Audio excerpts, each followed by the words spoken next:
Hey guys, and welcome back to Rage Gaming and more Nightreign. A few days ago I made a video just piling out useful things that I'd learned lately, and so I've got more to highlight today. A few of these ideas come from the comments to credit, but also there's interesting details on top of direct tips, so let's get into it. First up, you can kill enemies with fall damage in Nightreign, even though we're immune to it. I had a couple comments telling me that this worked for them for various bosses near ledges, and actually a lot of people were naming the Falling Star Beast at cliffs in particular. But it's also something you can do at the walls of the main castle. Go up onto the walls and have these knights and otherwise yeet themselves off with their own attacks, or like we're doing here, just backstab them near the edge and then just sort of push them off. There's a lot of places on the castle walls near the outside where you can do this, so if you see the chance, maybe take it and get an instant kill. Here's a funny one. Maybe it's just me. I'm just going to say it.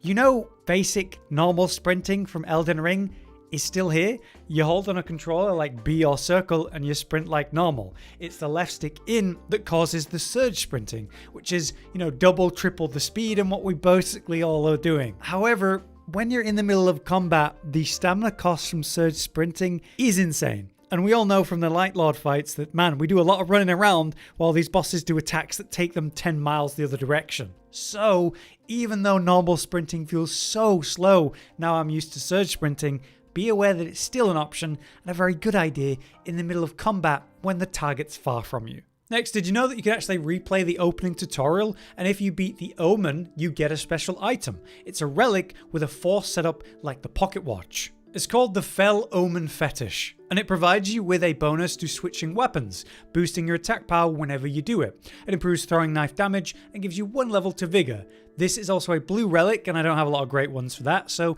it's not a bad thing to have. The problem here is that I wish I got it right at the start of Nightreign when it would have been a lot more useful. But if you feel up for the challenge, you know, go back when you're weak and you got like 3 heals. See if you can beat him now if you didn't. Okay, here's a fact for you. You can get ridiculous items, even legendaries, from basically any random drop. There are many bodies, boxes, small chests, big chests, all kinds of containers that when you interact with them, it spews out a bunch of stuff. Now you can increase the amount of items that you get, the amount of drops, by having, say, an Iron Eye in your team because of his main passive, but also obviously the Silver Foul Feet that give you increased quantity of drops. That's when you want to pop them specifically. Here's a couple clips that I've seen, one on Reddit, one actually posted on Twitter, showing that you can indeed get legendaries from these basic item spewers. So there's always a chance you get something good. Never run past anything that drops anything from it, just open it and maybe you'll get lucky. Here's just a fun thing. Did you realize that you can change the garb of your Nightfarers, and then when you're not playing them, they have that cosmetic? It's quite funny to be in a remembrance, and I'm talking with the Dark Wraith, who's saying some very kind things. Oh, you've just got literally Artorias just chilling in the round table. And while we're at it, did you realize that the cosmetic of the wolf, the executor, when you go into the ulti form, actually changes based on what skin you have? So the default skin has it as a kind of golden wolf, whereas with this darker skin that I have, it actually becomes like a darker coloring of the wolf.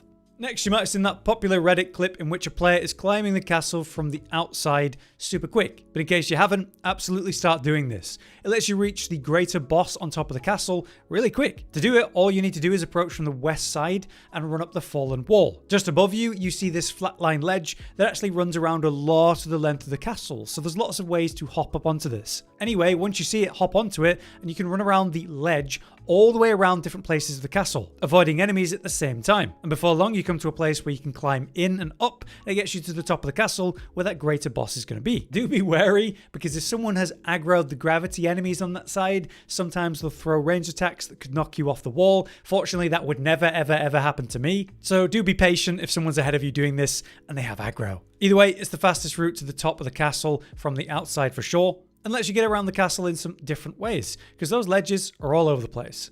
Alright, so for these things, we all know that bosses keep the same health after you exit a fight at this time. So let's say you deal some damage to a wandering boss on day 1, it's going to have the same health all the way on day 2.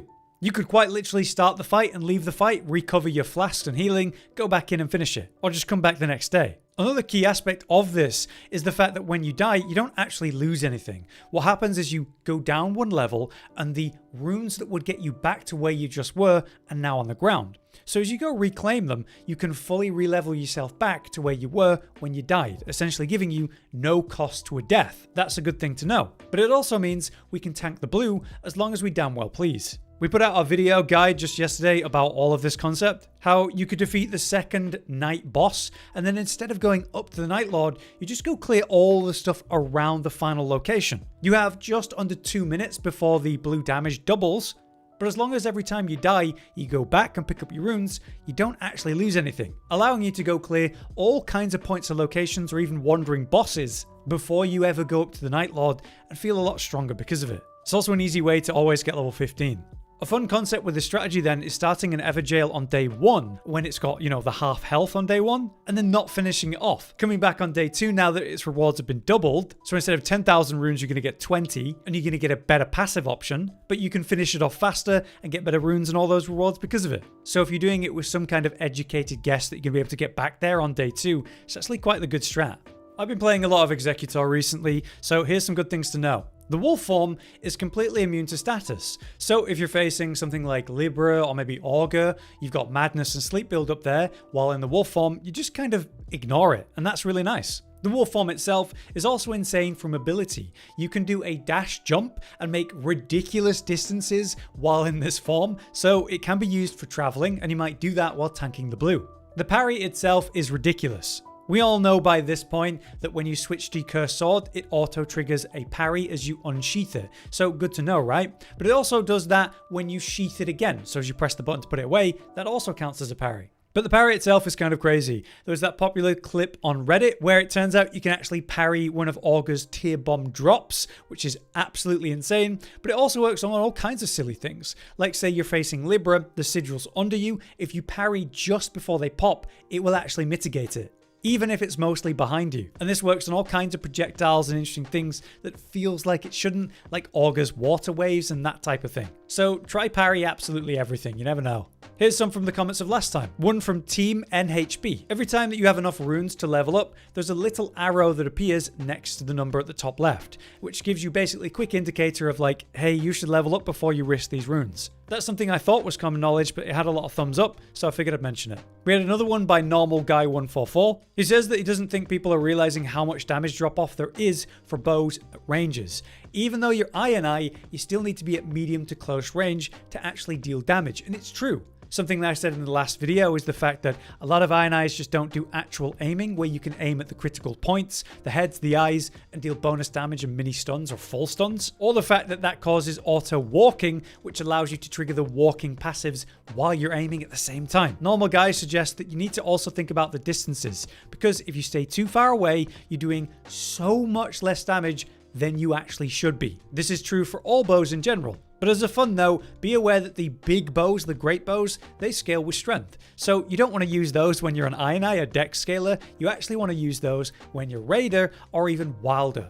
They'll work well for those too. Speaking of the slow walking thing, a commenter by the name of JWM mentioned how they never see people actually quickly using the C key on a keyboard to auto-trigger the slow walk. We have all kinds of powerful passives that trigger when you're moving slow, and I mentioned last time, there's lots of ways to force that slow walk and proc the passive. But it's true that if you're playing on a PC, you can just press C and auto do that slow walk, proc the effect, and turn it off again. This is interesting for me because I do play on a PC, right? But I use a controller. But that doesn't mean I can't press C on my keyboard and force that slow walk instantly, and then press it again to get off it. Kind of a neat trick. Lastly, this one comes from Meta Knight, talking about how he got Libra's Curse very early in a run and it caused some serious issues. So I want to highlight this event and things you need to watch out for. If you get the Libra's Curse event on day 1, one player in the group has to pay 15,000 runes and then everyone clears the debuff and gets the benefits. Whereas on day 2, the number is increased to 35,000 runes. The debuff itself